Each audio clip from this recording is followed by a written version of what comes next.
my day.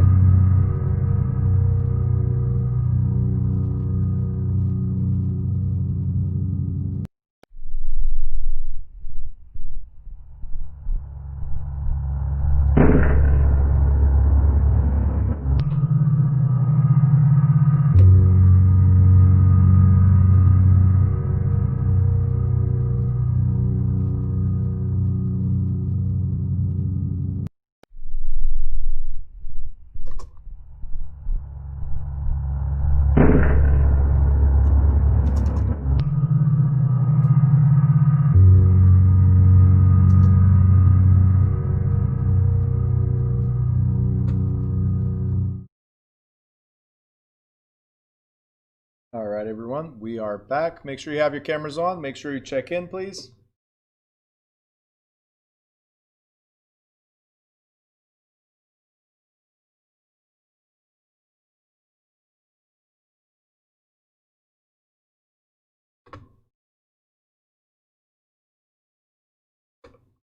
Go.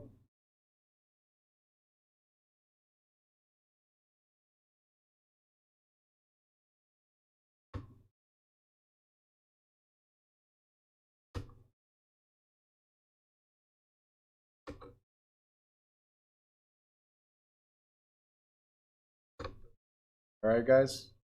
Make sure everybody checks in ASAP.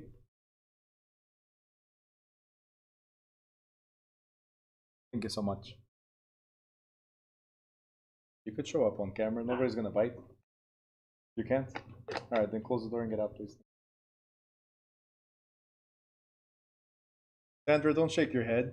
You know very well what you see is what you get. You know, Ingrid's smiling too. You guys know me already. What are you doing looking at my students? They cannot look at you, so.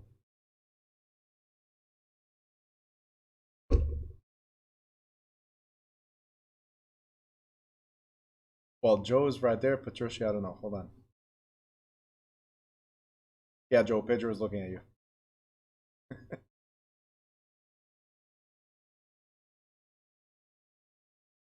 Patricia's not there yet.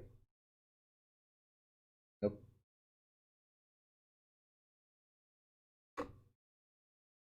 All right, we got 23 attendees. Come on, everybody, please sign in. Tati is late. Okay. Oh, she can hear me now. You saw her face.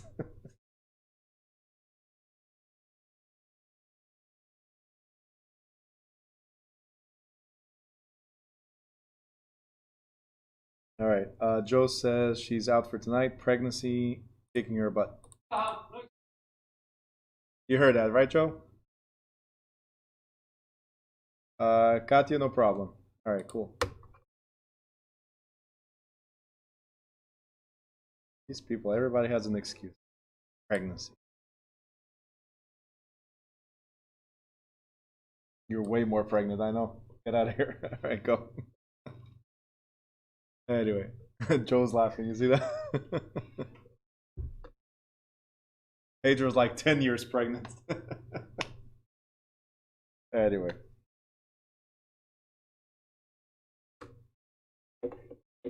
All right.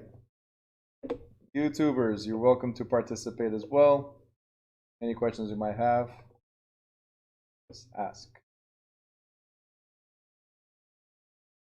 Tati's like, you haven't been pregnant. I haven't? 4 times already. 4 times I've been pregnant. Yep. I don't know why, seriously, women, come on. Seriously? We get pregnant with you. You gain weight, we gain weight. Right? You get upset, we get upset. Right? And a lot more stuff. Yeah. Same thing.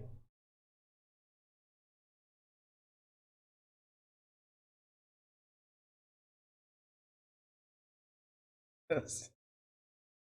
All right, let's see. Saying no.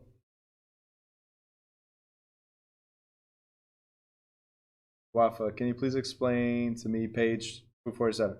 I'll start explaining as soon as everybody finishes signing in. I will go over page 247, paragraph number. There's something missing there, Wafa. Anna says no. Jaquana says it will never be the same. What are you talking about? I don't know. Anthony says, do you have a morning class tomorrow? Chaz is out. I know. I'll reply, Anthony. I'll reply to Chaz. He did text me. I'll reply to him later. Zaki, how soon after the class do we take the exam? Great question. So you finish the class on the Friday. The next Saturday is going to be your exam. Finish the class on a Friday.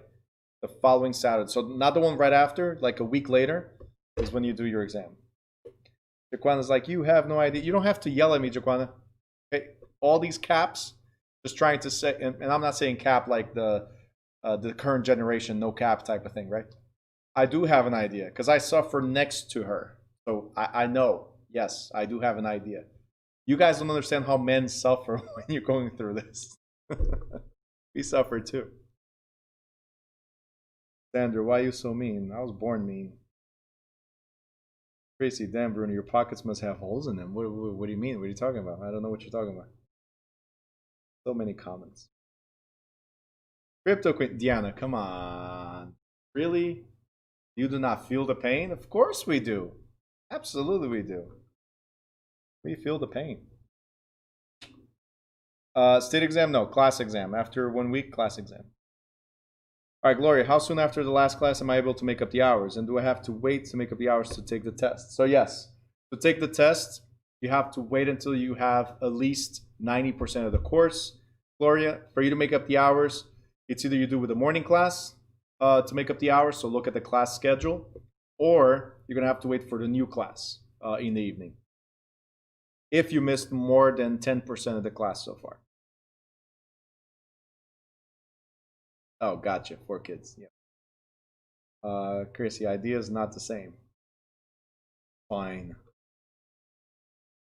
Fine.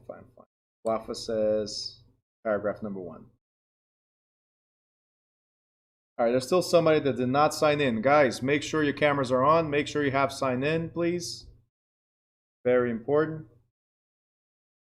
So Wafa, the question was to page 247, paragraph 1. Help me out. Page 247 is what? From what chapter? Just help me out. Instead of me opening the whole book, which chapter? Is that chapter 17 still? Wafa? Okay. All right, so I'll go there.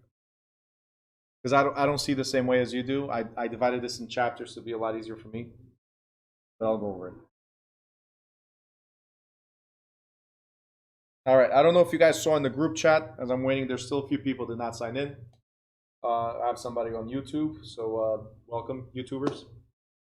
Make sure you participate, ask questions. But as we're waiting, if you have not seen the message on the group chat, we have 14 books coming in tomorrow to the school. We have 41 books available online. So if you're asking to pick up, you come here. We have 9 books left. 5 are already reserved. We have 9 books left if you want the physical book. If you want the book to be delivered to your house, we have 41 books.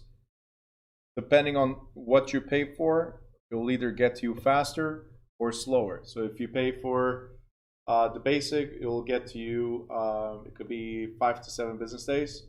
If you pay for the overnight, then it's 2 days you could get it. All right, so you guys got to let me know. All right, Tati, you're saying happy birthday to Ligia, but she's not here. She did not join us. Ligia said, I'm out. Martin Luther King and my day. Not here today. Nope. But happy birthday to her, right? There you go. All right, who did not sign up? There's sign in. There's still a few people that did not sign in. I want to make sure I start and everybody pays attention to what I have to say because the second half is heavily tested. Okay. Calvin, South Orange has the master plan publicized online in somasterplan.com. Perfect. So Calvin just shared with you guys that the master plan for South Orange is there. Just go to somasterplan.com. There you go. Did you find it on Google, Calvin?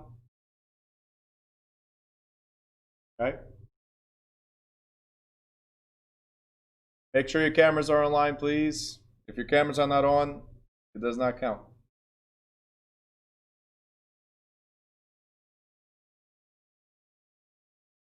All right, Shy Guy is asking a question. Hold on. Hey, Bruno, out of the chapters we went through already, which ones are the most heavily tested?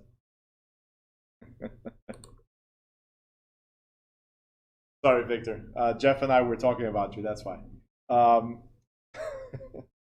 So out of the ones that we went through, well, the most heavily tested ones are the chapter 11, which is regarding agency. There's going to be so many questions around agency, but that also integrates with contracts. So contracts, basic contracts, which we went over, leases, listings, right? So, and once we get to the Jersey portion, so the state portion, it's going to be heavily tested. So that and discrimination. We didn't go over yet the chapter for discrimination, but those are like the most heavily tested chapters. Appraisals since 2018, December of 2018, for some reason they increased the amount of question for appraisals or property valuation, even though it should not be the most heavily tested. They did increase the amount of questions. Again, to me, it makes no sense. They decreased in disclosures, which is key, and they increased in appraisals. So I'm constantly telling you guys what to look out for, because the state exam is also constantly changing. It sucks. I'm sorry. It's the way it is. But I'll keep on letting you know what is what you should pay attention, more attention, and what you can pay less attention to. The reason why I say it like this is you still have to read the whole thing. You still have to go through the whole chapter regardless. Okay?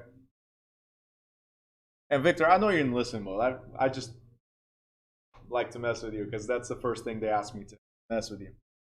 All right? Like Cinta's guy, for instance. He decided to have a pregnant wife and say, hey, she's not showing up today. That's her excuse.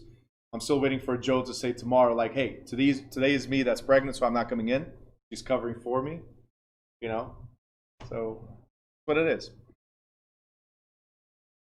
Eloy, I got the message from your friend. I will reply to her during the break, but I just got a message right before the class. I appreciate it. Stacy, how many questions in each chapter? If you can tell us on the exam. It varies. That's the thing. For the state exam, it varies. So chapter 11, which is for Dearborn edition, is chapter 3. Chapter 11, there's like 20 questions around it, 22 questions. So again, like I said, heavily tested. For contracts, which includes listings, for contracts, there's 14 questions, right? So, and then we have for appraisals, it's either 11 or 12 questions. So that's the bulk of it, right? And then everything else is scattered. So there's no like, 5 questions per chapter. No, we don't have that. There's 110 questions, qualifying questions in the state exam, 120 in total, but 110 qualifying questions for the New Jersey exam. And again, they vary from state to state, but Jersey is 110 questions. And I'll keep on telling you, the heaviest or the most heavily tested chapters are agency, so representation, because it involves ethics, which is key every 2 years. It involves who you represent or not, who you're supposed to uphold the best or the most interest, right, above everybody else, right? And that again goes together with contracts and listings and leases. So heavily tested.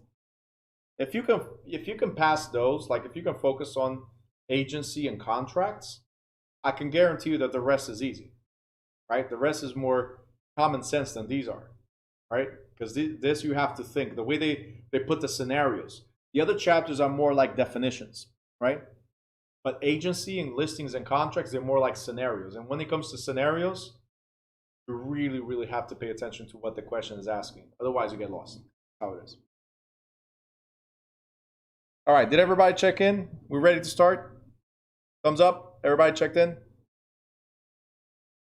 All right. All right, all right. So, no, not chapter 3, don't worry. So, Wafa had a question on page 247. Let's go to page 247 real quick. Got so many notes from the previous class on Friday, right? All right, 247, paragraph 1. Yeah, Wafa, don't give me something easy to explain. Go ahead. Is this what you want? Whole thing? That's how we want to start. That's what you want me to start with. All right. Mary and Jerry King borrowed $400,000 to finance the purchase of a home. The loan has a term of 30 years and an interest of 5% and is amortizing. The monthly payments for this loan will be $2,147. For the first payment at the end of the month, the Kings owe interest on $400,000 for the monthly period. At 5%, this amounts to $1,666.67. And since their payment is $2,147 and the interest charge is $1,666.67, the difference is $480.33. This is applied to advance payment of principal. The following month, they will pay interest on the new, smaller loan balance, right? Which is the 400 minus the 480.33. So, what do you want me to explain exactly here, other than the fact that your first payment, as I mentioned on Friday, the first payment, usually it's mostly interest and a little bit towards principal. What they're saying here is that the following payment is a little bit less principal, right? Because it's 480. I need you 5. Well, I don't know what 5 means. 5. The next payment is going to be a little bit less towards interest and a little bit more towards principal because amortizes. What is the 5? Wafa. YouTubers, if you have any questions, make sure you ask. You're saying 5% of 400,000 is 20,000. That's what you're saying? That is true, but it's not at 5% amortized. You have to remember one thing. The way things work, actually, it's a complex calculation, okay? But the way things work is we have this. We have a table.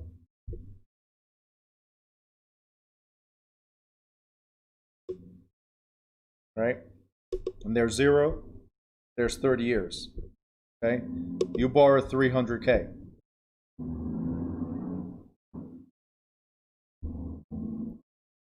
Now, over the 30 years, there's 2 things that are going to happen. One is this. This is the principal amount that you owe, right? And over time, you pay it off. Now, if the interest is 5%, the interest is 5% for 30 years, not 5% for 1 year. Okay? So there's something called amortization. So what they're going to do, real quick, and we'll move forward. What they're going to do, Wafa, is they're going to put the principal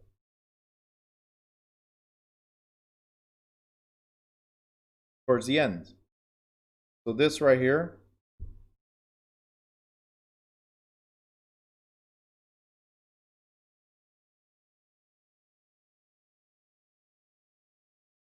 right? This right here is principal. And then this right here is interest. So the 5% interest, right? Just read it out real quick. The first couple of years are strictly interest. It pays a little bit of principal, but the majority is interest. So you cannot look at, oh, it's 5% of 400,000. No. First of all, it's 5% compound over 30 years, right? So it's more than 5%. The second thing, 5% is the pure interest. We're still missing the APR, right? The APR is the pure interest plus the cost of carrying the loan over 30 years, right? So it's not a straight 5%, okay? There's something that's missing in this book. I'll let you know right now. When you go take the exam, if you have that question, is one question, which is how to use an amortization table. If you do it online, it doesn't even work, so you're going to have to skip it anyway. But the amortization table, let's see if I can bring it here real quick.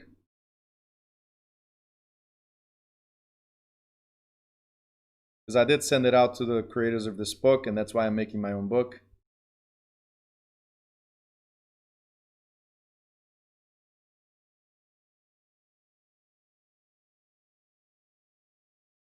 The amortization table, this is from the Dearborn edition, will be based on this chart, right?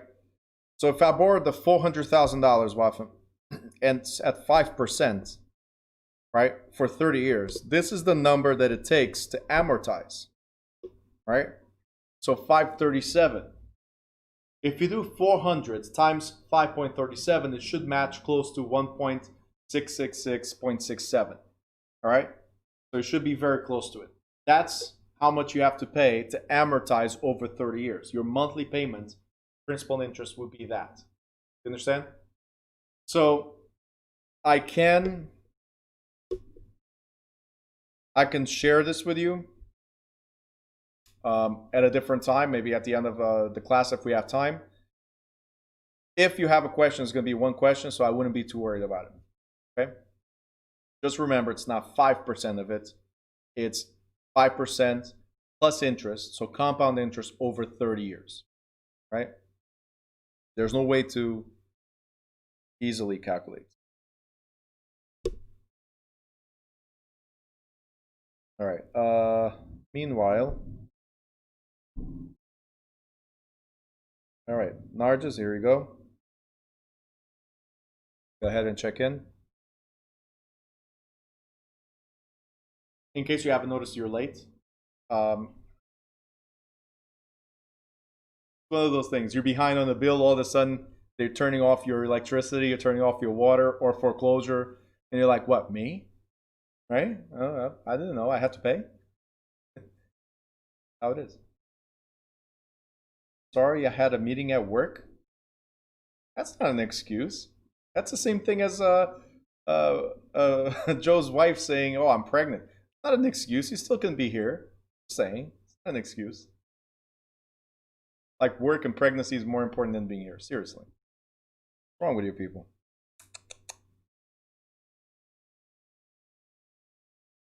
YouTubers are like, what's wrong with this guy? All right. Where did we stop?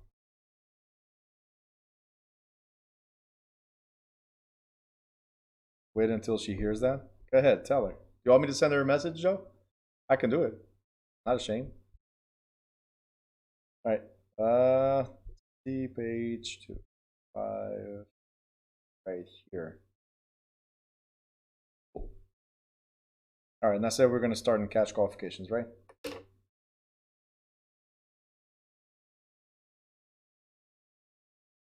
Wafa, I don't know what that is. Who sets the end?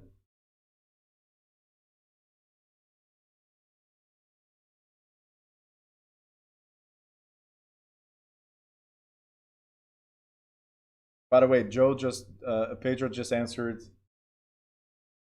Yeah, during the pregnancy, we all gain weight, and then they lose weight, and we keep the weight. Yeah, so we suffer too. That's what he was trying to say. Our suffering stays. We're still fighting. Anyway.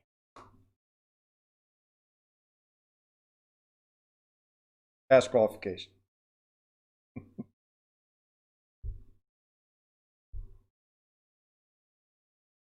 All right. All jokes aside, yeah, I know you guys suffer. I'm just really joking. Okay. So 4 pregnancies of mine later and 5 pregnancies being present, I know exactly how it is. Like how you guys suffer. It sucks. Laws of nature, unfortunately, but yeah, it does suck. All right. Since hold on. Who sets the interest rate? 3% or 2.5% when you pay the house? I'm sorry, a little lost. Who sets the interest rate? The 3% or 2.5%? You're saying interest rate for the mortgage? Who sets it? The lender. It's not the government. The lender set it based on whatever the market is doing. So if the market is doing 2%, they put something on top of it, which is their profit. They put something on top of it and charge you the additional interest. So lenders set the interest rate. Okay. All right. So back to this, guys. Make sure you're on camera. If you're not on camera, it does not count towards your hours. Final announcement of the day. Make sure your cameras are on, otherwise it does not count. There's a lot of people with their cameras off. Make sure they're on. And Douglas ran away. Douglas, come back. All right. You guys think I don't see? Now just make sure your camera is on. Who else? Shanae, I can't see you. Make sure the camera's on and on you, please. All right, and I think that's it. That's everybody.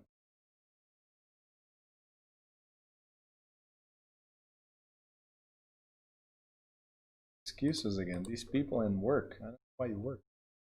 All right, so where were we?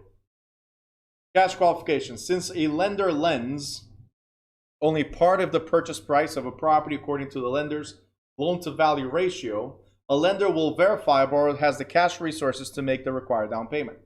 Before we read anything else, guys, what's loan-to-value ratio or LTV? Who can tell me that? Loan-to-value ratio or LTV? YouTubers, I see there's 5 people watching. If you guys are watching and you have questions, participate. Let me know you're there. What is loan-to-value ratio or LTV? Loan-to-value ratio or LTV? Chris, you should know. Go ahead, Chrissy. What's the answer? If you're entitled to a phone call, you can call your brother. He'll be able to answer. Edith, I'm waiting on your answer. What is LTV? The amount borrowed, Joanna, amount borrowed over value of a home. Getting close to it. At least we got an answer. Joanna, great job. Give me answers, guys. It's not the amount borrowed over value of your home, but you're close to it. Hi, Carly, what's the answer? I know you were typing. How much you can borrow depending on the house value. Okay. Ruth says it's the tool used to evaluate the RIC. Rick is Chrissy's brother. I don't know if we can evaluate Rick. He has issues. In a collateralized loan. Okay. You're talking about risk, not Rick.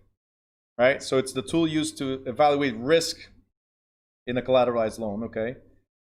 Jaquana says it's the ratio of the loan to value of the property.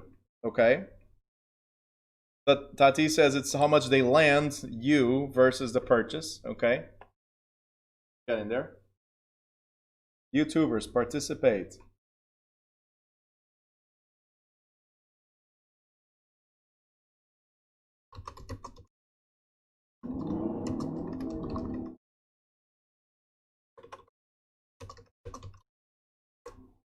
Okay.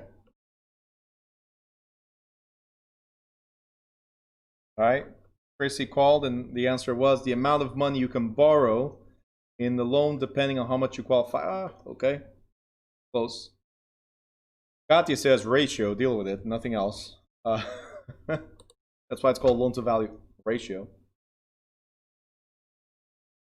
And then Ruth says it's the mortgage loan. Close to it. All right, Ms. Dobson, loan to value of the property ratio. Okay, that's what we got. Chrissy's defending yourself. I did not call. I swear I did not call. All right. Go back here real quick. Let's go back here. Where do I have that?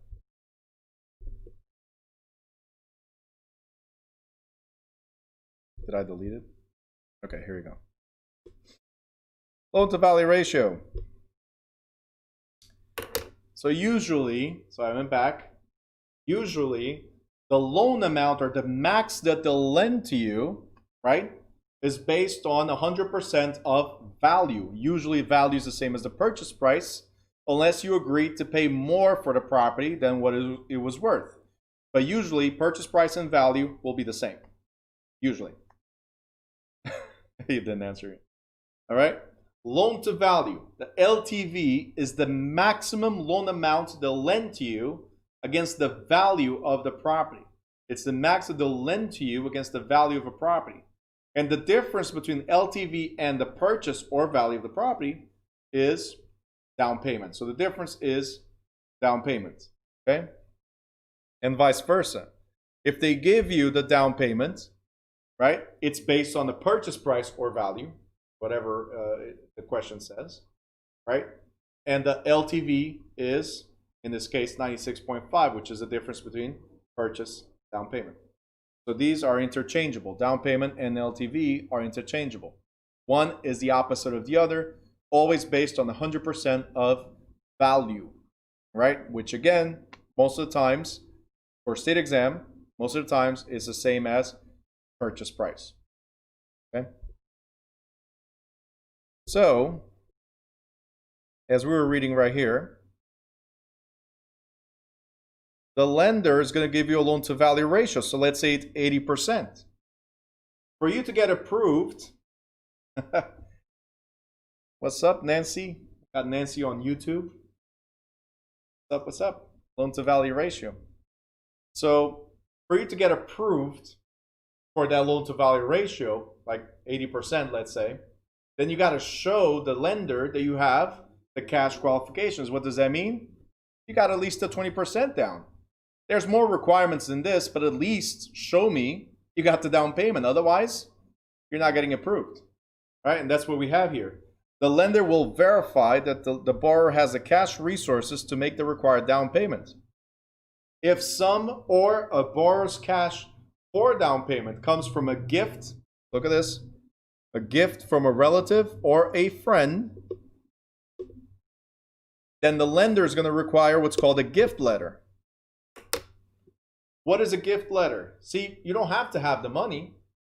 You should. You don't have to have the money, but you can ask somebody to give you the money. Now, notice the key word give or gift, right? That means they're going to have to sign a gift letter from the donor stating that the amount of the gift and lack of any requirement to repay the gift. Okay? So yes, Ingrid, a gift letter saying that it's a gift only, that we don't expect money back. So here's the $20,000 or $30,000. Don't worry about it. We're great friends, because it could come from a friend or a relative. My friend, I love you so much. Here's $30K. Don't worry about it. Don't stress. You don't have to pay me back. Right? There has to be a genuine gift. Remember this. It has to be a genuine gift without any intentions of payback. Now, nothing stops you, by the way, nothing stops you from gifting back. Not a repayment, but later on, here's the thing. Let's see, Ingrid. So I gave you the $30,000, you my friend, right? I gave you $30,000. I don't expect you to pay me back. But later on, I'm buying a house. Can you gift the money to me? Absolutely. But it's not what I expected. You just decided, because I was a good friend, you decided to be a good friend to me and gift it back to me. Not an issue there. You guys understand? It was not a payback. It was a regift. But it has to be for a purpose. Not, hey, here's the money back. You understand? It's like, hey, you help me, let me help you now. Right? So the gift letter has to clearly state that you have no requirement to repay the gift. All right, why do the lenders? Anna, perfect question. Thank you so much for bringing it, Anna Stroud, the Anna, right? Why do lenders have to know that you were gifted? Well, I'm gifted because I was born that way, but different story. It's a joke. It is really a joke, right? You guys can laugh, all of you. Thank you for those of you that laughed. Why do they need to know it's a gift? Very good question. Because if you have other loans, you guys remember loans go into consideration. So if I put a loan against the property, right, then you have an additional DTI. So it increases your DTI. Remember that? There's the front end and back end DTI. If your back end DTI is higher than what you approved for, then you can buy a lesser home. You're not approved for that house. So if I expect money back then it's a loan. If it's a loan, it affects your DTI. That's what you need to remember. Okay. Now, Anna Lolo says, the other Anna, no offense, just that this Anna has been around for a while, decided to take a vacation. I love when people take vacation in the middle of a class and then say, hey, yeah, vacation extended, I'm back. All right. So the other Anna is asking, for FHA, underwriter asked me to be from a family only. So yes, depending on the loan that you're getting involved, it might have to be from family only. Okay? It might, yes. If it's a conventional, they don't care. They just want to know that the money's there. That's all. Partly because they need to know that it's not your money. No, so that's what I was saying. It's not because they need to know it's not your money. They already know it's not your money. It's a gift, right? What they want to know is two things. One is where the money came from. Number two, you don't expect it back. That's it. Number three, if you expect to pay it back, then it becomes a loan, like I said, so it increases your DTI. All right, Tatiana, does the letter need to be notarized? Actually, it's going to be an affidavit. So yes, notarized, sworn and subscribed under the penalty of perjury. Yep, absolutely. The book doesn't say, but you're going to have to sign something saying that it is a gift. You promise that it's a gift. You don't expect anything back.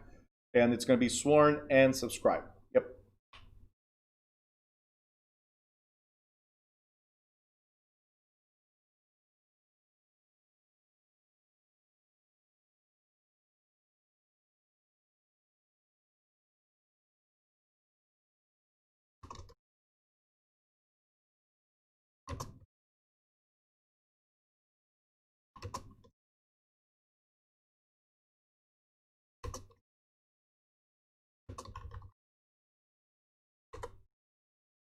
All right, Chrissy, your brother did not answer you, but he's here chatting with me.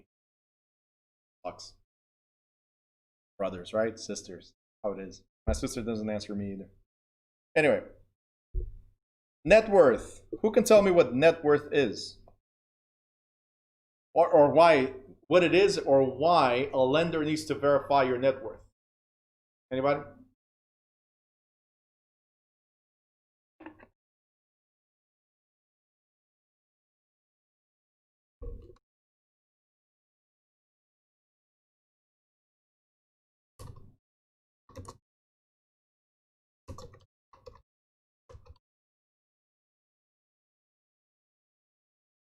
Shows how fluid you are, says Ruth. Okay. Is that because I was drinking water? No. Cash flow, liabilities, your worth, your value. Okay. Value of assets. Oh, debts and assets. Very good. Assets minus liabilities. Assets collateral. Okay, but why does a lender have to verify that stuff? That's all cool. You guys already know what it is, but why do they have to verify? For the same question, let's go over this, for the same question as, why do they need to know that it's a gift?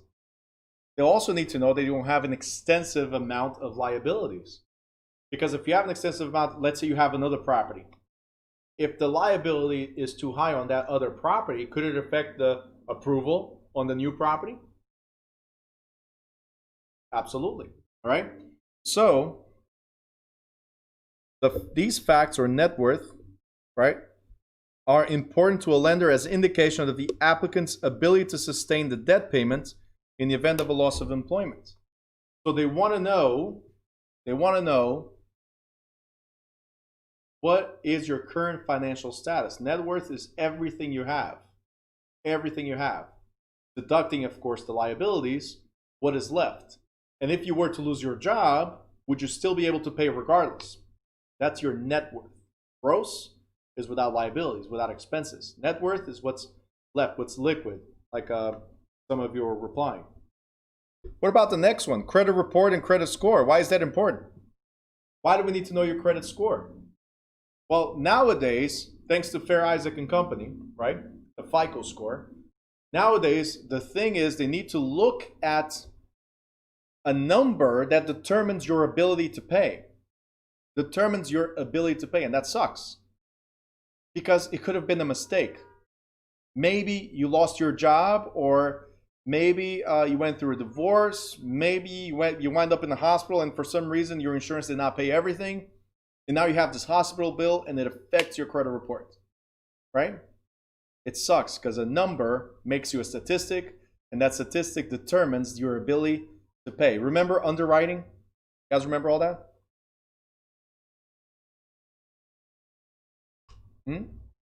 That's what it was.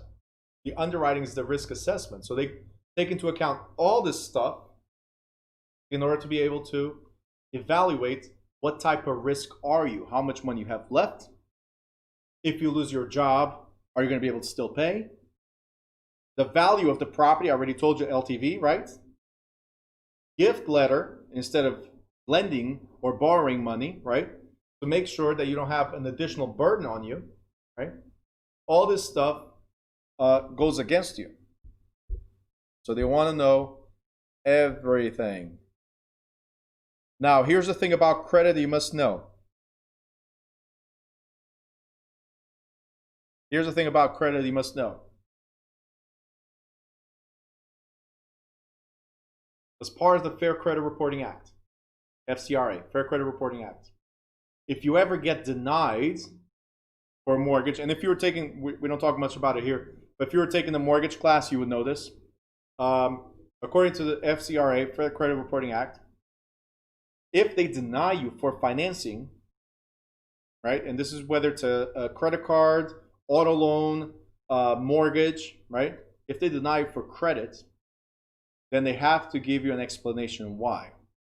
In that explanation, they can say, hey, it was based on pulling the Experian report, or pulling the TransUnion report, or pulling the Equifax report, or pulling all three reports. They have to let you know, so then you can get a copy of your report with that particular credit reporting company and figure out what was the reason, what is there that affects you. So you're entitled to ask for more info. Katya says, I need to fix mine. Well, we'll talk about it when you get here. I have a couple of referrals. If you guys ever need credit repair, I have a couple of companies that we work with that have been great for some of my clients. Obviously, I do not vouch for anybody other than me, but I can tell you what they've done in the past for some of my people. If you guys ever need, I will refer. I will recommend. All right, Ingrid, what is the percentage of debt you should have to give you a great credit? See, a great credit will always be, if you guys remember the conventional loans, let me go back real quick. This is the same strategy you should live by. Which sucks, by the way. It sucks because they give you a $10,000 of a credit card, and then you're like, hey, I got $10,000 credit, but I can only use less than 30%. This is the optimal numbers to be at. Yeah. The higher the numbers, the riskier you are, then you only qualify at 31. You only qualify for FHA. The higher the number, the riskier it gets. So if you want to have good credit, not great, good, you want to be at less than 30%. You want to have great credit, if they give you $10,000 credit card, use 1,000. That will give you great credit. I know, it sucks. They give you candy and they're like, you cannot eat it all. That's what it is, right? All right, Ingrid just said, I heard it 30 and then heard it's only 10%. Tati said 10%. Yeah, that's what I was telling you. You want to make sure you guys don't overextend, and what they see as overextending is anything above 30.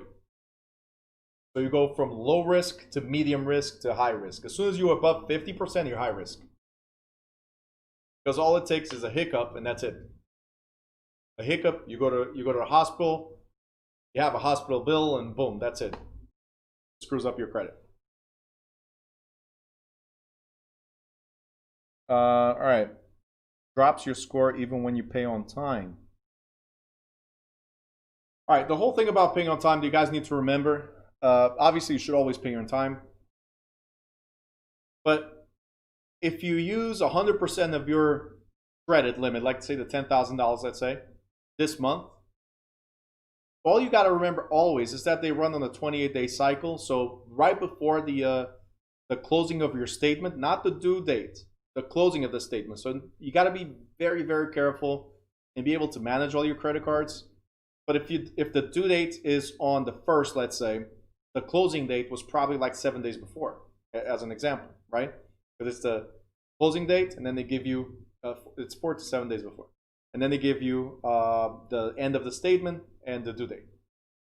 If you pay before they close the statement, then it goes by whatever the ending balance was.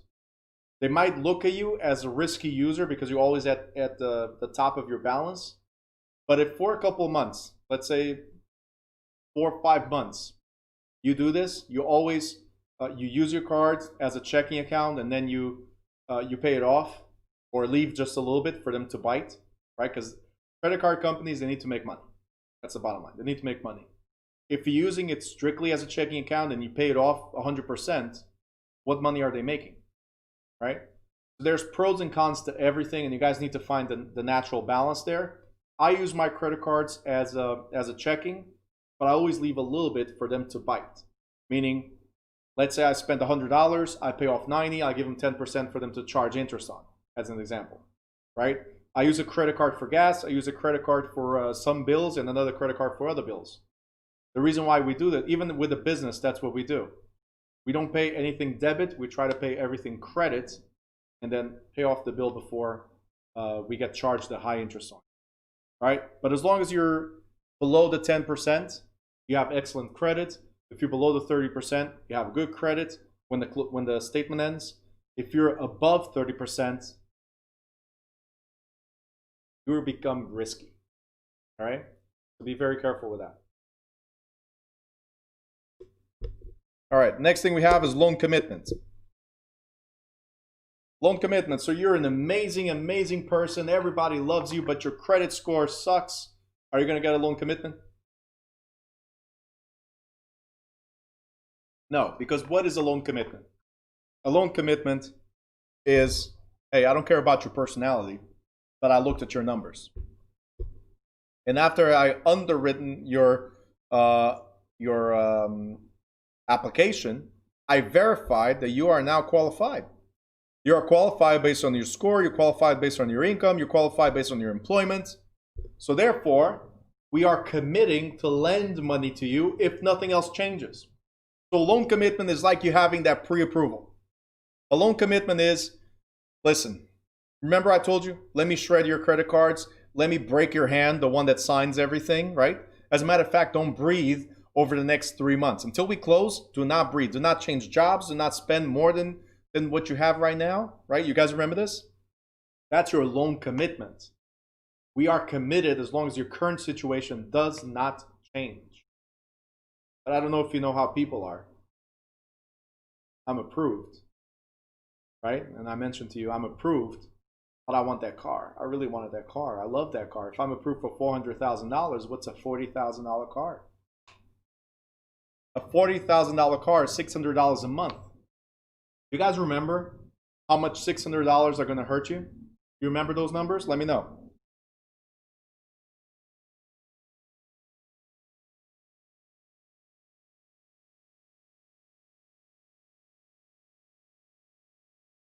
All right, meanwhile, Chrissy has a question.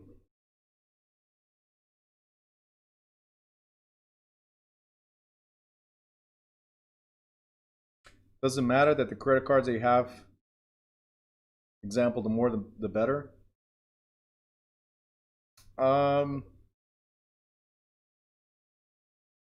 You can have a lot of credit cards, one of the things that I recommend you never do is close old credit cards, because that's your history. Even if they're high interest rates, never close them. Just use them for something small. But it doesn't hurt you to have a lot of credit cards. What hurts you is if you use them all and if your limits are high. That's what hurts you the most. Having history, right, versus, oh, I got a better credit card with low interest rate now, let me close the previous one. That will hurt you, because now your history is narrowed to 2 years. The history is narrowed to 2 months, whatever it is. You want to have the longest history possible, right? So never try not to close credit cards. Just be wise on how you use them. All right, Joanna wrote 10,000. You're telling me that $600 a month drops 10,000? No. Narjas for the win and Lula 100,000. For every $60, you're looking at 10,000. Every $60, you're looking at 10,000 of losing purchasing power. So if it's 600, it's 100,000. This is the reason why if you sign up for a car right now while you're pending a closing, right, you will drop from $400,000 approval to 300. Drop drastically. Ingrid says, what about the one that has a yearly fee? Call them. Negotiate with them. If you've been using it, why not? Right? If you're not using it and it has a yearly fee, pay for it. Think about it. If you spend, let's say it's $75. A lot of them are less than that, like $40 or whatever. But let's say your yearly fee is $75. How much is that worth for you?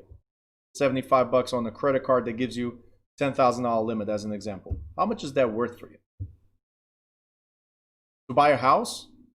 If it's a 10-year-old card, you spent what? $750 over the 10-year course? But it enables you to buy a house because you have a long history. You understand? So balance things out. Chrissy, if you stop using it though, it closes itself? Yes. So that's why you always have to use it for something. Either that or they charge you the yearly fee. They need to make some money, right? But always use it for something. The ones that you don't want to use it for gas only. Use it for your daily meals. I don't know, when you go to the restaurant, whatever, pay with that. And then at the end, pay it back. All right, can you explain what underwriter is again? So underwriting is risk assessment. It's where somebody at the mortgage company or the insurance company evaluates you and how risky you are. That's what it is. They'll combine the whole application, so your name, your address, your date of birth, your social security, your credit score, your employment, the cat, the dog, the blood type, remember that? Right? They evaluate everything, and the house you're going to buy, they evaluate everything, they throw it into a blender. If it comes out the color they want, green, great, you have a loan commitment. If it comes out red, not good, you don't have a loan commitment. Simple as that, okay? I got 17 messages, hold on.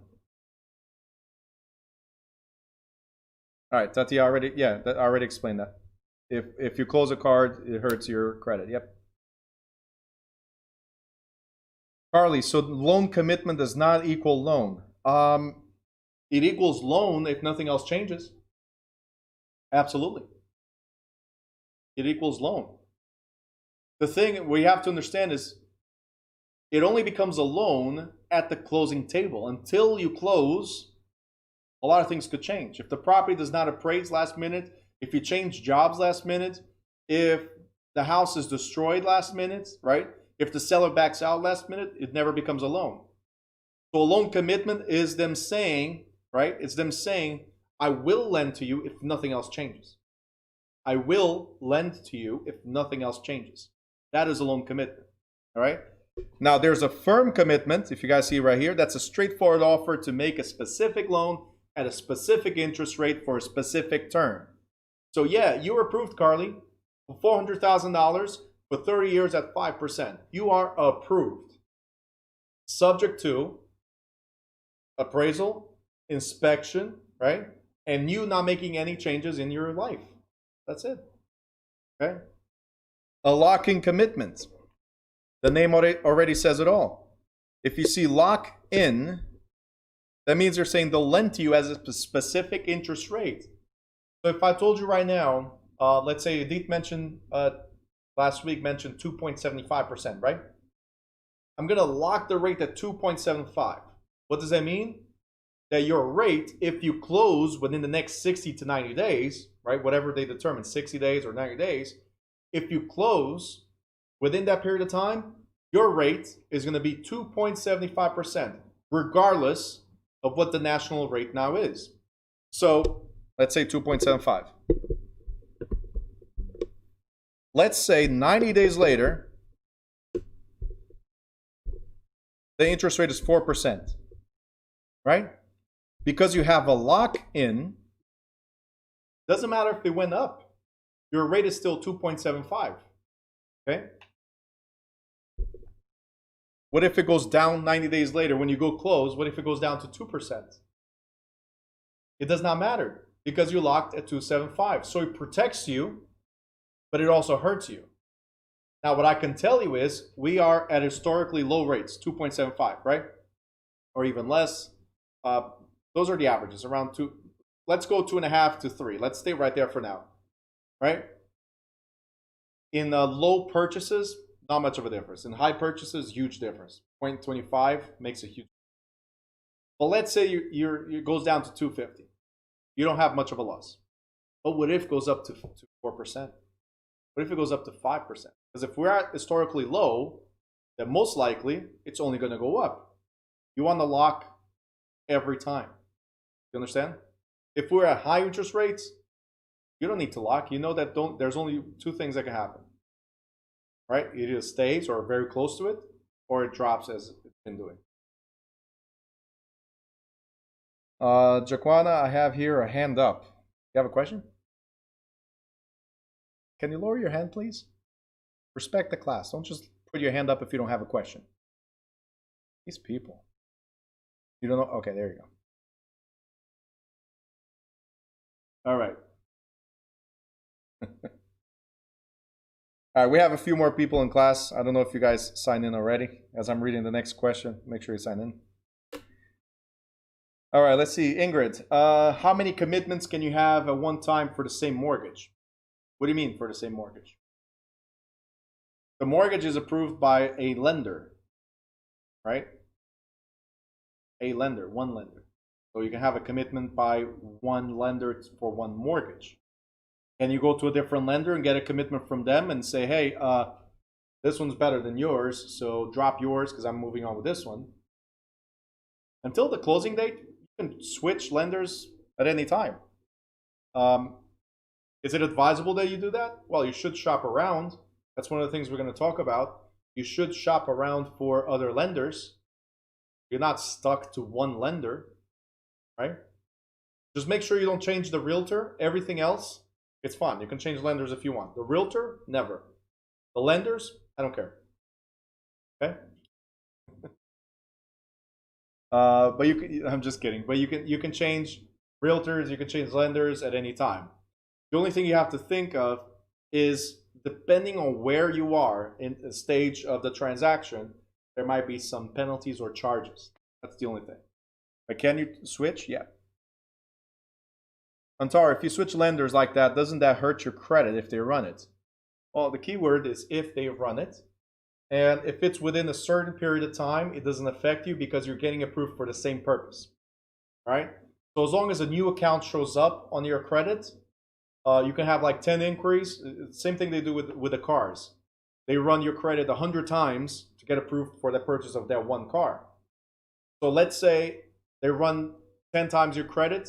You lost 30 points, so 3 points an inquiry as an example, right? But because you have a new account, your credit goes back up the 30 points or more because you have an open account. If you never get an account open, it affects you. If you get an account open, then it bounces back. So, Zakia, there's a grace period where they won't hurt your credit. That's what I was explaining. Check. Every lender has to check regardless of you saying, oh, but I have it with Bank of America. You're at Wells Fargo. No, they still have to check your credit. Okay. So it doesn't hurt your credit, but they have to check your credit. You guys good so far? Lock-in rate, you're good? Lock-in commitment? Great.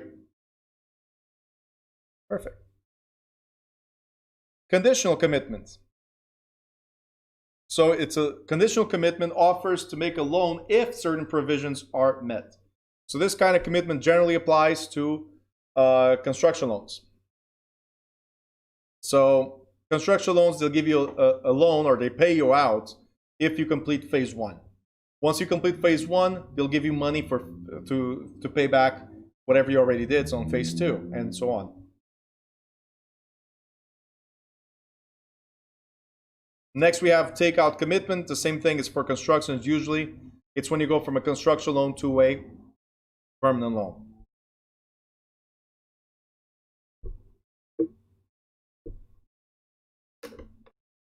All right, closing a loan. Can anybody tell me when do we close a loan? Or together? No. Close a loan or loan like.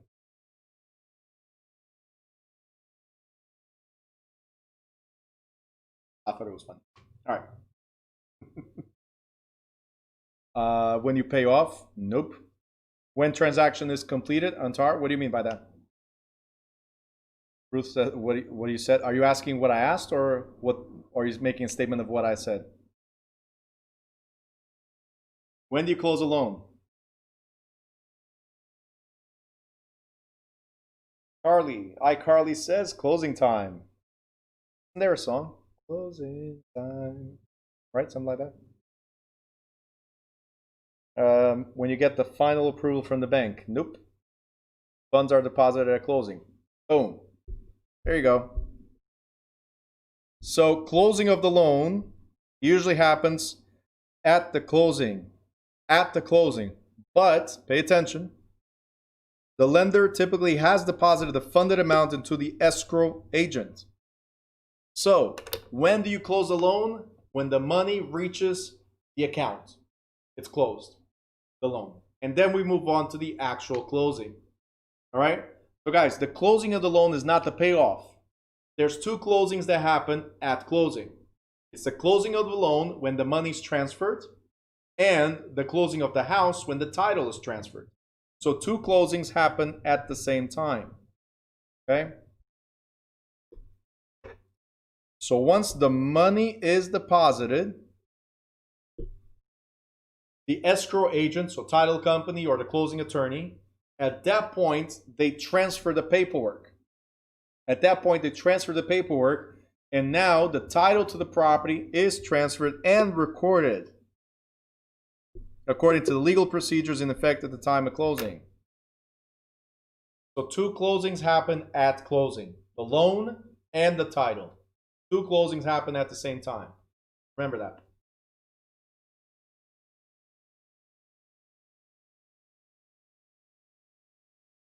Antar? No, it's not a double closing. A double closing is when you're assigning the deal from one person to another. I'm saying two closings because it's the closing of the loan. Double closing means two closings of the title. Okay? And that's illegal. Okay? So you can have two closings as long as there's different parties. Here, it's the same parties. One for the closing of the loan, where yes, we commit to the loan, so here's the money. And then the other one is the closing of the title. It's not a double closing. Okay? Antar, illegal even in the wholesale?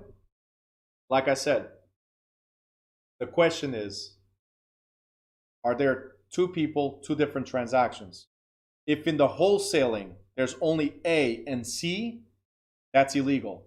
If there's a closing to you, the wholesaler, and then a closing to the other party, A, B, C, then it's not illegal.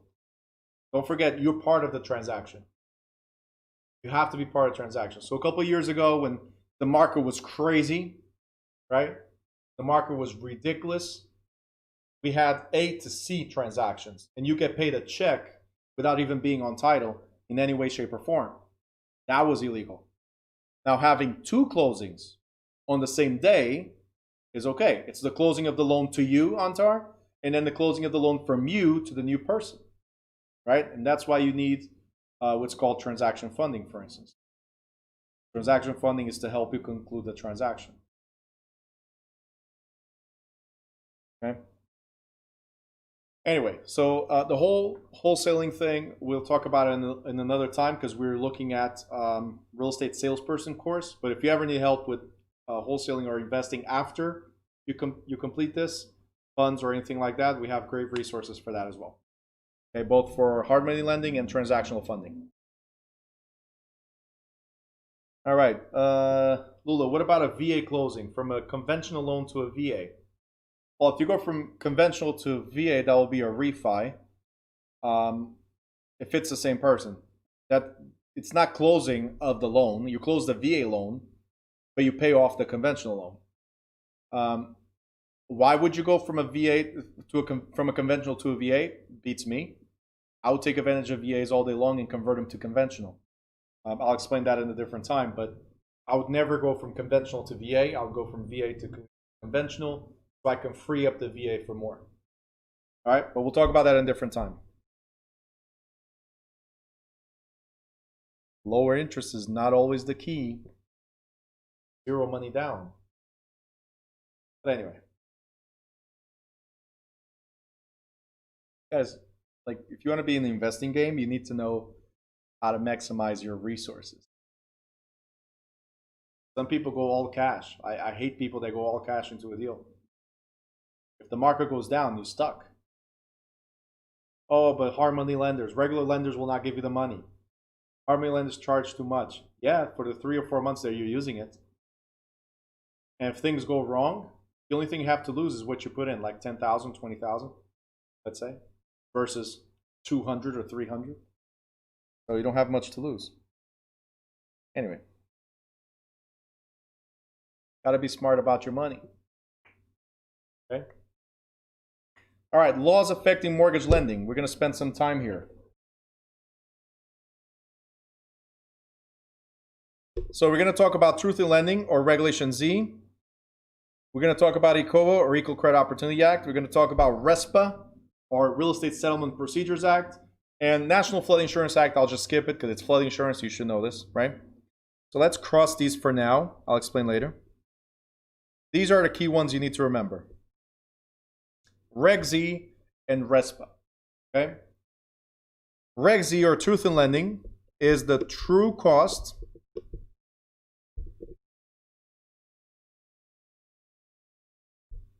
of financing.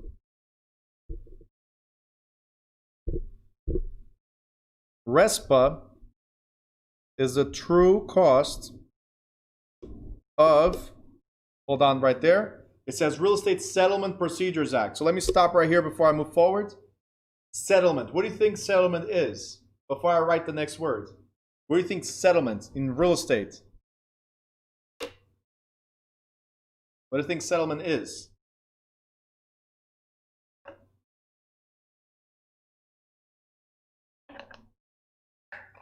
All right. We got an answer. Hold on. Who wins? Who wins this answer? Narges, closing. Absolutely. So real estate settlement, we're talking about closing. So true cost of closing. Perfect. So if you ever hear TILA or Truth in Lending, or if you ever hear Regulation Z or Reg Z, we're talking mainly about the true cost of financing. If you hear RESPA or Real Estate Settlement Procedures Act, we're talking about the true cost of closing. Why do we need to know this stuff? Because you shouldn't buy something without completely understanding how much it's going to cost you. Right? It's like buying a car. They fool you every time, don't they? Every time. I don't think there's anybody that ever went to buy a car and know exactly all the fees involved. They give you so many runarounds while you're there. They even delay the process, make you so stressed like you want to leave. It's a 5-minute process. But they make you stay there for hours so you don't realize what you're signing. And then it's like, okay, then $395 for this, and then $695 for that, and then you want the gap insurance, another $3,000, and then you want the warranty, the extended warranty for another whatever. You bought a $5,000 car, it's now $30,000 bill. right? I'm exaggerating, obviously. But isn't that true? You go there and you walk out with, like, what am I buying? A Ferrari? Right? All the time. For real estate, that's illegal. I'm not saying it's not illegal for cars, but it's not as regulated as it is for real estate so far, right?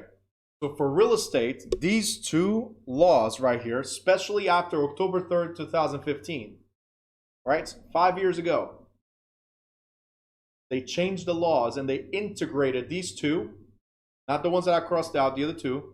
So TILA and RESPA got integrated into one single form. Why? Because instead of throwing you hundreds of papers, we'll only throw you 5 pages for you to realize the cost, the total cost of the loan. And by the way, that's how we're going to end this class. We're going to analyze an actual CD or closing disclosure, because you must know exactly how much it's going to cost you to close before you close. All right? So it has to be given to you at least 3 business days before you close. If there's anything that's wrong, you have to correct it. And when you correct it, they have to issue a new one, which could delay the closing another 3 business days. All right? Things you have to remember for state exam. Stacy's like, I worked for a car dealership. I know. She was the scammer at the car dealership. That's what it is. Now she wants to get into real estate.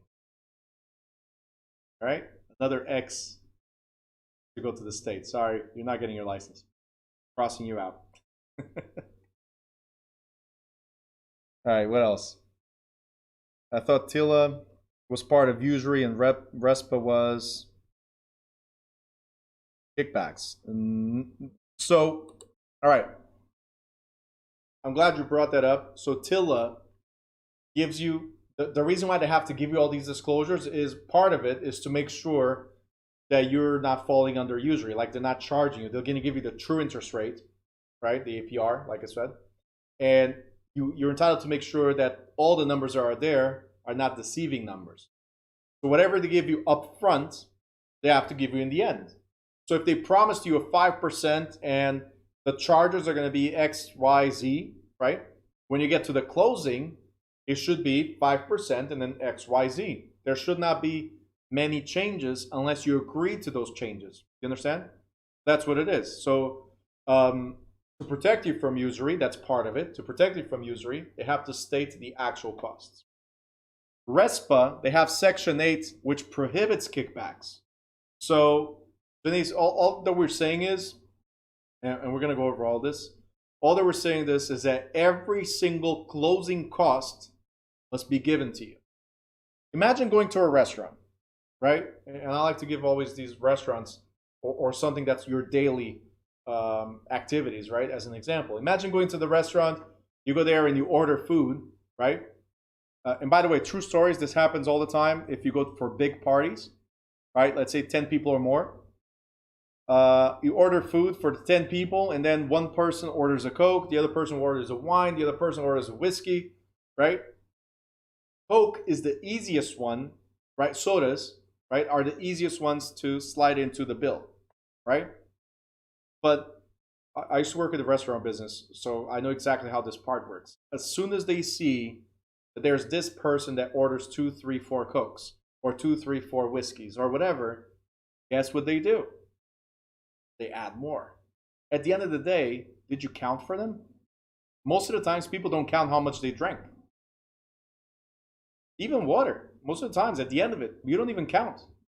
So here comes a bill. It was supposed to be, let's say 10 people, it's supposed to be, let's say an average of $100, I'm sorry, $20 a person, right? If it's 10 people, then how much do you have to pay? Simple math, right? Making it easier for you guys. $20 a person, how much should you have to pay if it's 10 people?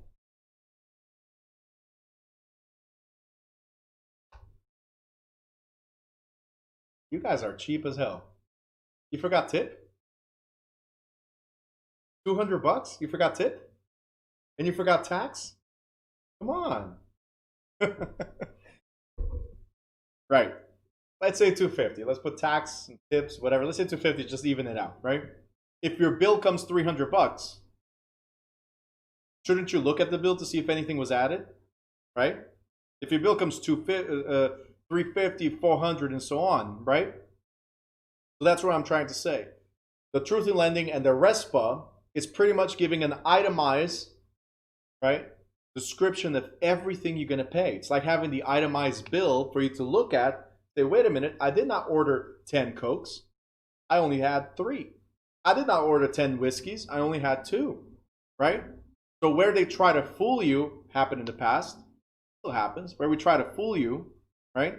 You should be able, through these two, you should be able to identify what you have to pay or not. How do we do that? By comparing the menu, let's call the beginning, the first disclosure, we call it the menu, right? With the final bill. So if the menu says your plates are $20 each as an average, the final bill showed you $30 each, something is wrong. So let's figure out the discrepancies.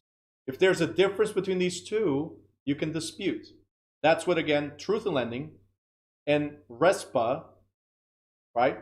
The reason why these acts came to be is to protect you. Anthony says, refilled on soda, normally free. At McDonald's, normally free. Or you're talking about like fountain sodas. Got it. The buckets of soda. Got it. So Victor says it's like a receipt. Yeah, pretty much.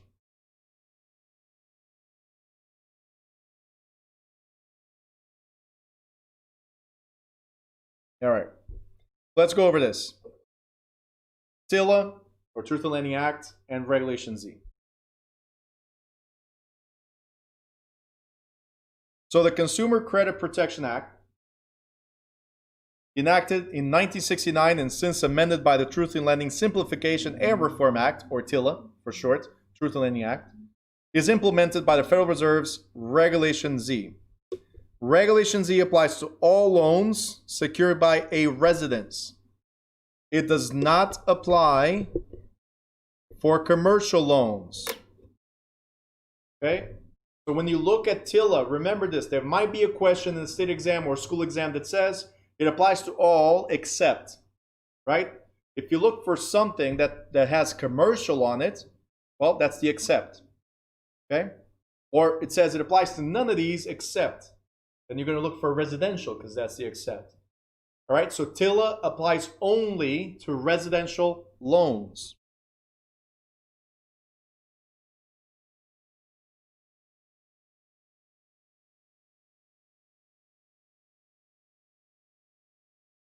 Make a note. TILA applies only to residential loans.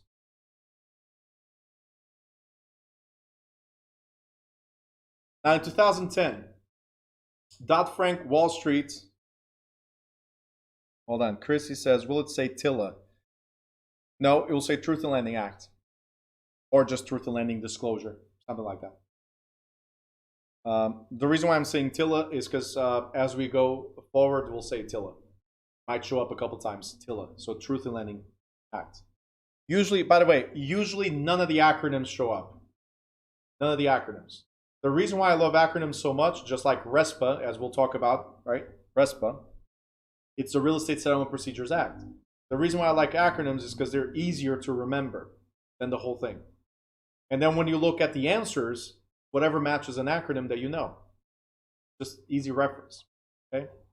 We have RESPA, we have ECOA, Equal Credit Opportunity Act. So as I was saying, Dodd-Frank Wall Street Reform and Consumer Protection Act of 2010 established the CFPB, which is the Consumer Financial Protection Bureau.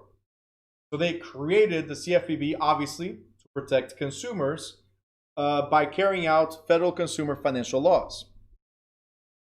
So who regulates or oversees the protection of the consumers when it comes to financial things, right? It's the CFPB, Consumer Financial Protection Bureau. Okay. Disclosure of costs.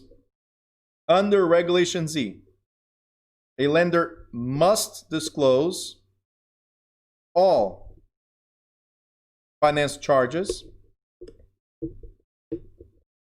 as well as the true annual percentage rate, or APR, in advance of the closing. You guys remember APR, right? APR is the basic interest plus finance charges. Okay? So not only do they have to tell you what are the finance charges, they have to give you the total bundle interest, or APR, percentage rate. They have to tell you that. Must disclose, and that you must remember. So they must disclose, and you must remember. Next thing we have is rescission. Rescission is the right to cancel. All right, pay attention to this, because you don't have the right to cancel every loan. You have the right to cancel specific loans. Okay? So first of all, the rescission, Lula just said, which is a shocker. What is a shocker? So rescission is the right to cancel. And it says within 3 days. It's actually within 3 business days. These publishers, I don't know why they always save money on the business. They cut it out. Oh yeah, well, it'll be a shocker once they see it at the end, I know. So you got 3 business days to cancel a loan, but all types of loans? Nope, not all types of loan. So it does not apply to residential mortgage transactions. What are mortgage transactions? The purchase.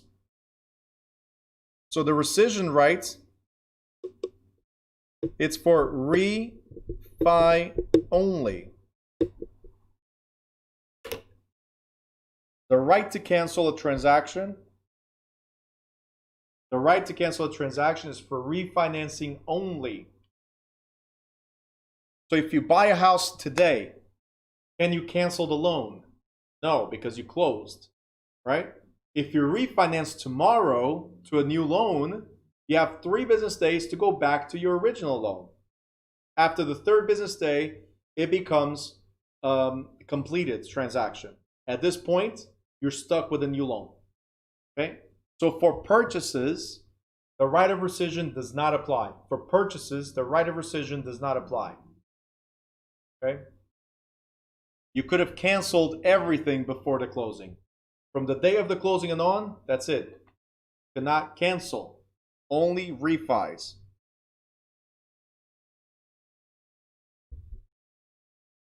You got it? Thumbs up? All right.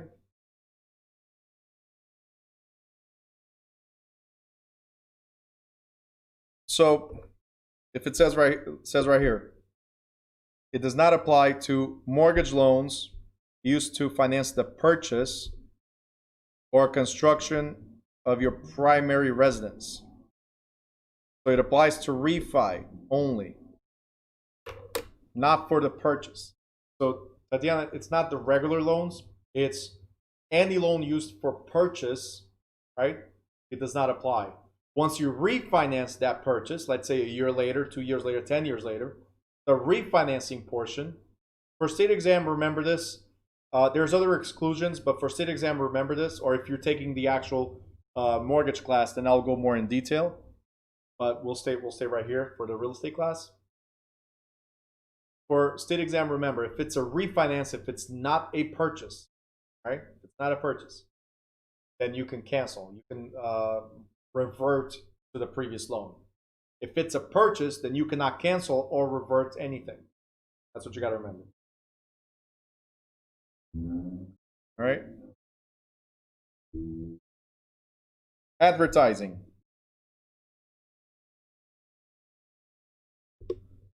Advertising to offer credit is subject to full disclosure if it includes what? Okay, so advertising is subject to full disclosure if it includes a down payment percentage or amount, an installment payment amount, a specific amount for a finance charge, a specific number of payments, a specific repayment period, or a statement that there is no charge for credit. There's more to it. I just wanted to focus on these ones for now. What we're trying to say is if you're specific with your advertisement, if you disclose certain things, then you have to disclose more things. All right, I'll explain what it is in a second. But if you're specific, so if I tell you right now, buy this house for only $1,500 a month, well, let me ask you guys something. If I say you're going to pay $1,500 a month, do you all, we got 30 people on the line, do you all qualify the same way? Do you have the same credit score, the same job, the same income, the same everything, guys? The answer is no. So how can I promise you that you're going to pay $1,500 a month? How can I promise you that your down payment is going to be 3.5%? How can I promise you that your interest rate is going to be 5%? You guys understand? If there's anything specific about your advertisement, then we must disclose more stuff. For instance, if any of these items appears in the advertisement, then the lender must disclose also the down payment amount or percentage, repayment terms, the APR, and whether the rate can be increased after consummation of the loan. So if I said $1,500, then I have to also say, based on somebody that makes $120,000 a year, credit score of 720, this is the down payment, the projected down payment, this is the actual APR. I have to disclose the whole world to you because I made a statement of $1,500. These are called triggering terms. If there's anything specific, and this is what you have to remember in the state exam. If the marketing is specific, then there's triggering terms they have to disclose, down payment, APR, and all that good stuff. Okay? If the marketing is liberal or generic, right, then I don't have to disclose anything. For instance, if I say, hey, $300,000 house, financing available, just like that. Did I disclose any terms? Did I say the down payment? Did I say monthly payment? Did I say interest rate? No, I just said financing available. So is that a triggering term? No. You guys understand? Okay, very good. Non-compliance, let's see if you guys understand. Non-compliance or willful violation of Regulation Z is punishable by imprisonment of up to a year. Not bad, right? Just up to a year. And a fine of up to $5,000. Also not bad. What this guy is not disclosing here, this publisher is not disclosing here, is that this is per day that the violation continues. It's not $5,000 max. $5,000 max per day that the violation continues. So go ahead, violate your marketing rules and regulations. Okay? And some of you are probably like, well, why would I advertise mortgage terms if I'm not the one doing the mortgage? Why? Well, here's the thing. If you guys are smart about it, you will contract with several mortgage reps that will finance or co-finance, because they cannot finance 100%, but co-finance your marketing. So let's say you're going to do a flyer that says, hey, buy this house or open house or whatever it is. Let's do it right here. We have a flyer, right? And this is the house, right? And it says here 2-fam, 300K, and then whatever, all the details. Here at the bottom, if you see, there's two boxes, right? Two boxes. This is your info, and this is the MLO info. Why? Because you're going to have the MLO help you print out all these flyers or market this next open house or new listing or whatever. You're going to ask them for help, and that's okay, right? The regulations say that they can help you with up to 50% of your marketing costs. Not a problem. As long as your broker knows, by the way. Your broker needs to be aware of this partnership to make sure that it's RESPA compliant. Now, the thing is, if your MLO does the advertisement and says, buy this house for only $1,500 a month, so let's say somewhere down here, let's take this out. It says $1,500 a month, and you're like, well, that's still their part of the marketing, not mine. No, it's on the same sheet. Because it's on the same sheet or flyer, it's your marketing.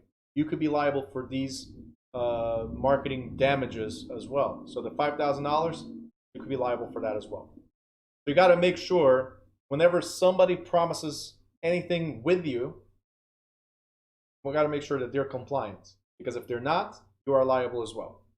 Right? Remember that. Get them to pay, which is okay, but make sure everything's done the right way. All right. Equal Credit Opportunity Act, we're going to go very fast because we have a chapter just for discrimination. But ECOA, or Equal Credit Opportunity Act, is pretty much discrimination. Do not discriminate everybody, regardless of their gender, color, religion, national origin, race, disability, right? Regardless of any of these, they're entitled to apply for credit. We're not saying approve for credit, we're saying apply for credit. Because the credit approval is based on income, credit, and assets. Remember? So as long as we're not discriminating based on race, color, religion, national origin, and so on, you're good to go. And that's what that is. Moving forward. And here comes RESPA. Okay? And if it says settlement, you guys already know this equals closing. Why am I putting this here? Because if there's a question about RESPA in the school or state exam, look for something that relates to closing transaction. If there's something that talks about a closing transaction, look for the answer that talks about RESPA. Simple. So settlement and RESPA.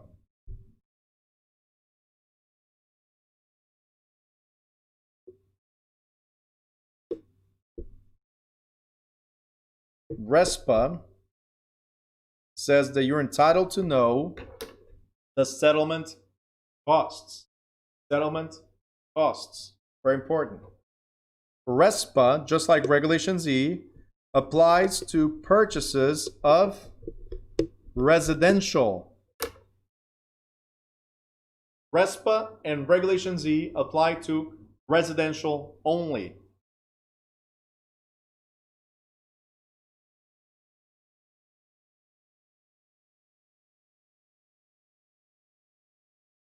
Okay, write that down somewhere. RESPA and Regulation Z. I'm sorry. RESPA and TILA / Regulation Z applies to residential only. What is residential? 1 to 4 family. So if they're telling you in the school or state exam they ask about a duplex, that's a 2 family, right? They ask about a triplex, that's a 3 family. It's still under. If it's a 4plex, 4 family, it's still under the regulations. But if they tell you that it's a 10 unit or 8 unit or 6 unit, it's no longer residential. Now it reaches commercial status for financing purposes. All right? It goes to commercial lending for financial purposes. So these are things to look out in the state exam. If it's up to 4 family, RESPA and Regulation Z applies. If it's 5 or more, RESPA and Regulation Z do not apply. Okay? And they will be specific. They'll put like a 6plex. Right? So that's 6 units. Does it apply? Nope. It does not. Okay? Also, it must be for the purchase of federally related loans, with federally related loans. Okay? So if it's an FHA or VA, if it's another government-backed or assisted loans, loans that are intended to be sold to Fannie Mae, Freddie Mac, or Ginnie Mae, and we'll talk about that later, and loans made by lenders who originate more than $1 million per year in residential loans. All right, the last one is not heavily tested, but if anything that's FHA or VA or intended to be sold in the secondary market, right, then it applies. Okay? You guys good so far? Yes, no, maybe, completely lost. Give me a 1 on the chat if you're okay. Give me a 2 if you're completely lost. Let me know. If you're just somewhat lost, give me a 3. 1.5. I got some 2s.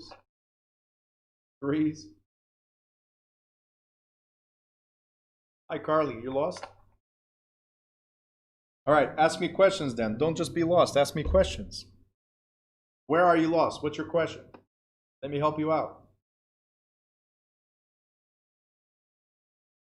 Calvin just gives me, who's that phone number? Who does it belong to?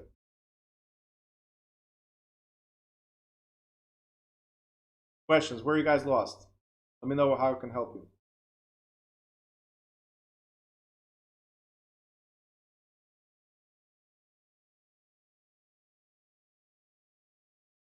I got it.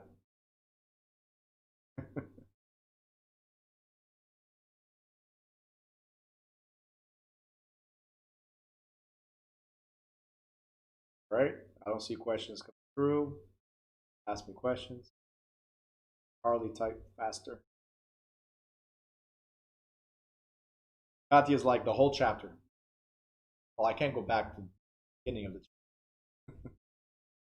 Ask questions as you're going through the replay or anything that you remember. Guys, this is important. You know one of the things that I've adopted recently is that if I remember something, I write it down immediately. I have to. Because otherwise other things get in the way and then I forget the original question or thing that I have to do. So write it down. If you have to send a message to somebody, like for instance, let's say you're watching this video at 3 o'clock in the morning, send me a message. If I'm awake, I'll reply. If not, at least I'll see you in the morning. But at least you did not forget the question. Do you guys understand? So as you're going at it, as you're reviewing, send me the message right away. Ask the question right away. If you guys go to the website and you click where it says, I'm here, so ask for something in specific, right? Then if I'm not there or if nobody's there to answer, it turns into a ticket. So I can reply to your question as well the next day. So make sure you guys don't forget, okay? Let's see what we got. Questions.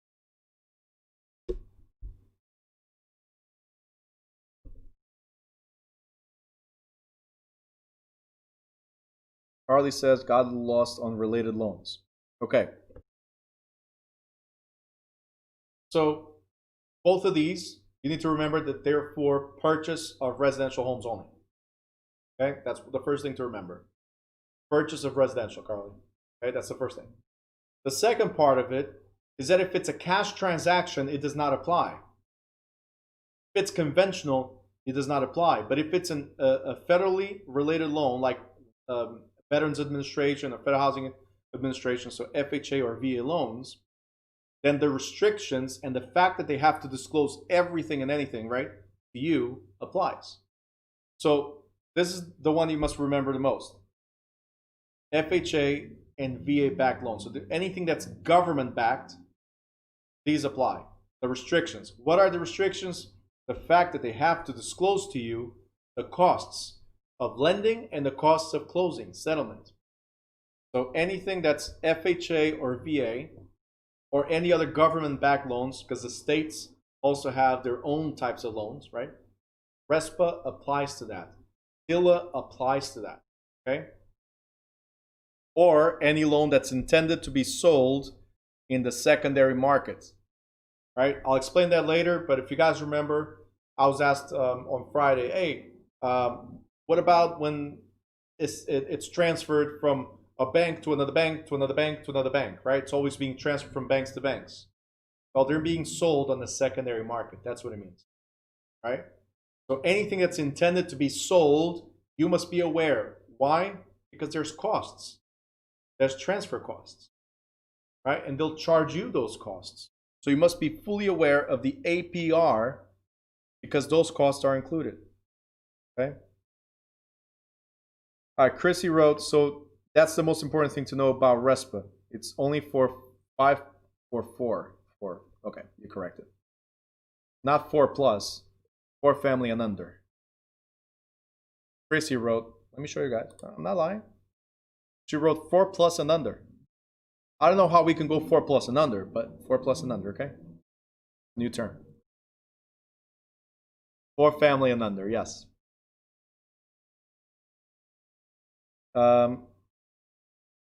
So Tatiana says, these laws only apply to residential loans. Yes, RESPA and TILA. Yep, right there. 1 to 4 family, yes. Chrissy wrote multi. Well, 5 is multi. It's 1 to 4. 1 to 4. Okay? 1 to 4.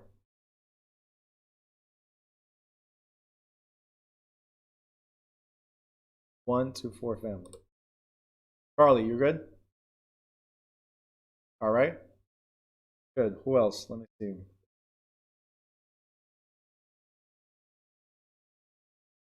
Shanae, let me know if you're good.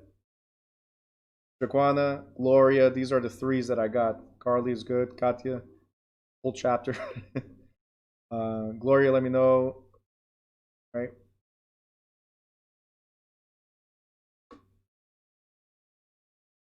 Antar, when do you consider to be commercial? 5 units or more. So residential is 1 to 4. If you have a 5 unit or more, it already is considered commercial. So commercial lending, right? Jaquan says, I'm good now. Antar says, just curious. What, that's your relationship status? Just curious. Oh, you're back? Okay, he was running away. Gloria says, I'm okay. You guys remember, I think it was it Facebook? I don't know. I don't know if it was Facebook or if you guys remember MySpace. One of them had something like that. Relationship status. Curious. Right? It was not like committed or anything like that, just curious. Right?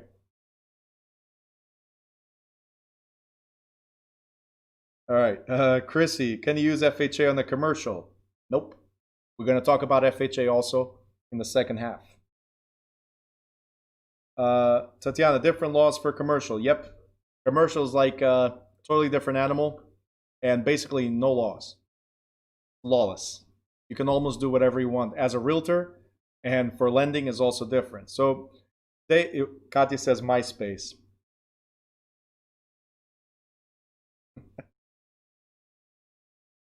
All right. No comments on that one. That was her status. Curious. And then Emerson came along, right? Like, hey, drop that status. All right, next. So FHA is totally different. FHA applies and VAs apply to residential only.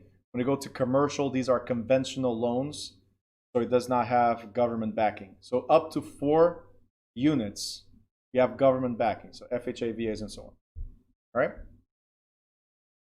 Now, Ms. Dobson, you mentioned that RESPA, right, applied to kickbacks, if you remember, right? So here we go. In addition to imposing settlement procedures, RESPA provisions prohibit lenders from paying kickbacks.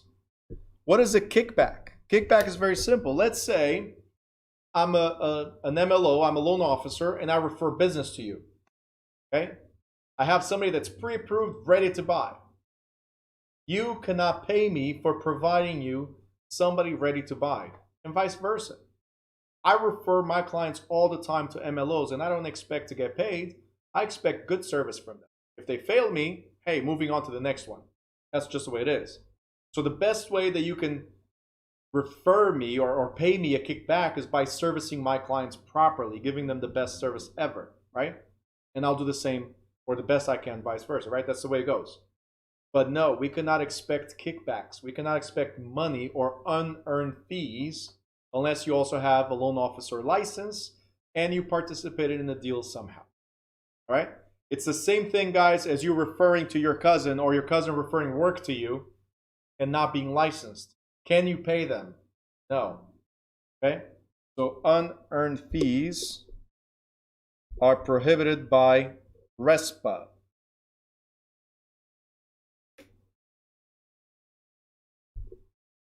Let me just see real quick. Oh, right there. Okay. We're almost ready for a break. Carly, wait. Re-explain kickback. Okay.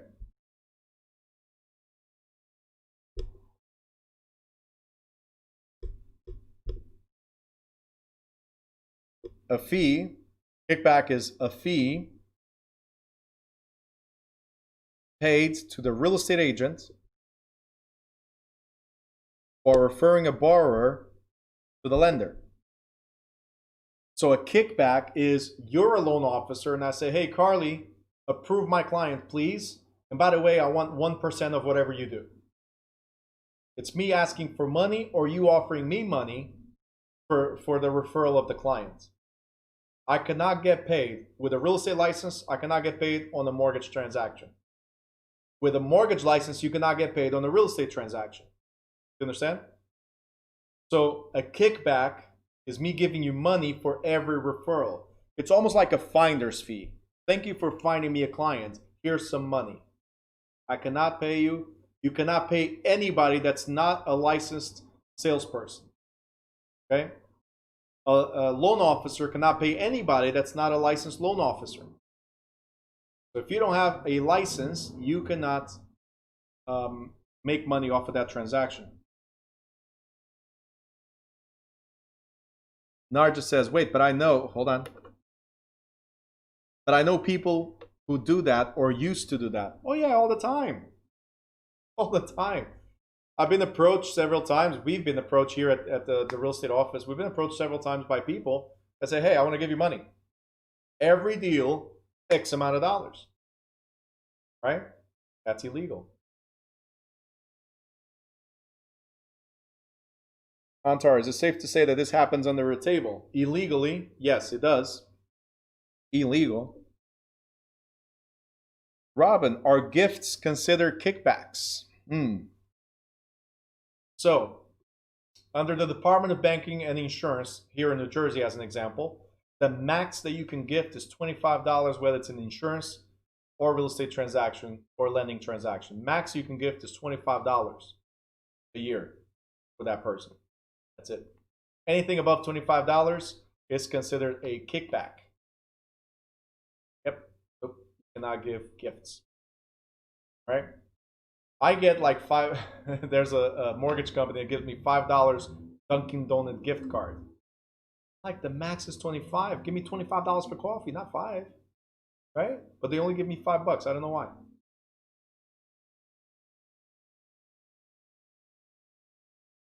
Terrible. And I keep on referring to them. I don't know why. All right. Tatiana says, yes, that's actually any business you're in. So any financial business. Anything that has to do with financing. So, like I said, Department of Banking and Insurance, where real estate is involved as well, right? Because it involves financing.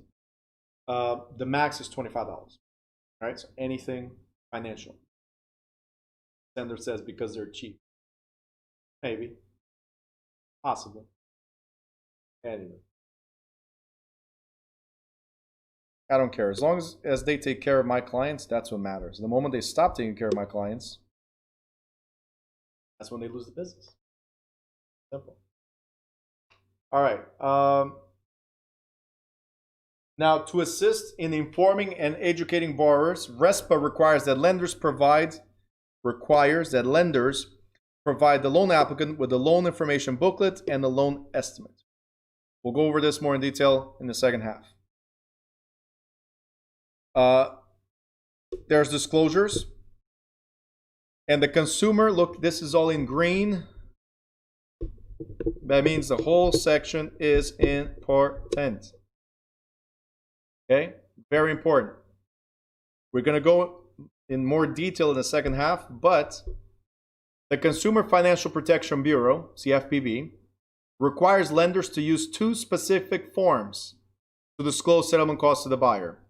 A lender must provide a loan estimate, we call it LE, right? Forget the H24, loan estimate, within 3 days of receiving the loan application. Okay? 3 business days, not 3 days, 3 business days. Put a B right there, 3 business days.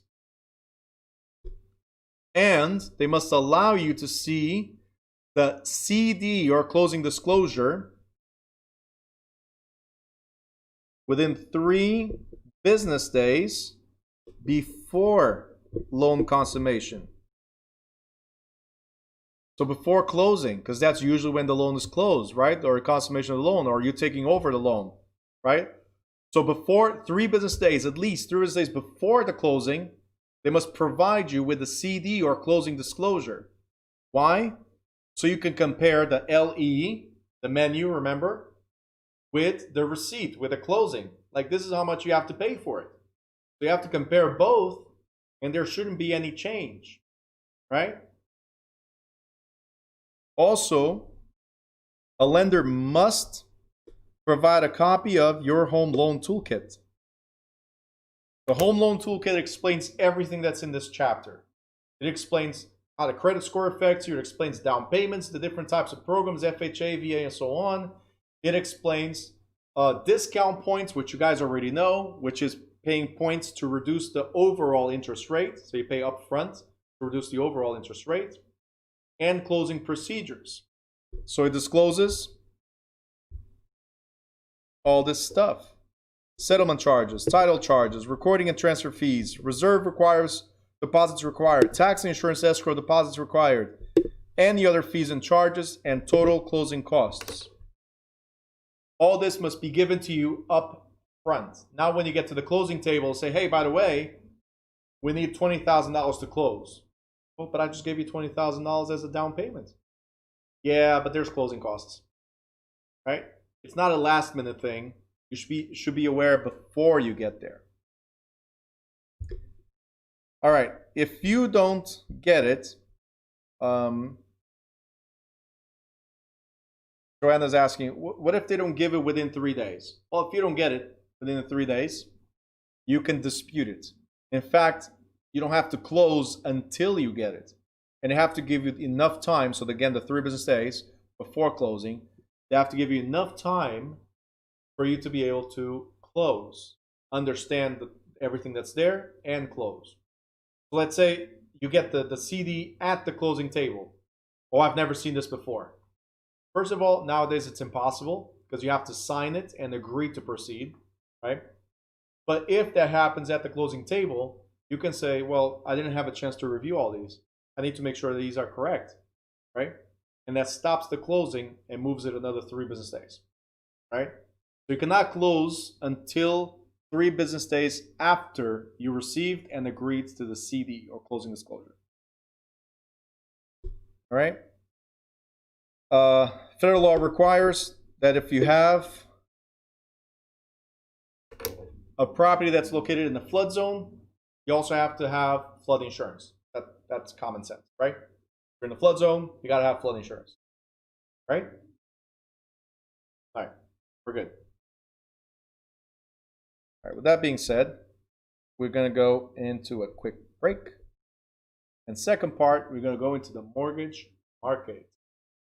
Mortgage market. This is where we're going to talk about loans being bought and sold on the secondary market. So guys, it's now 7:35.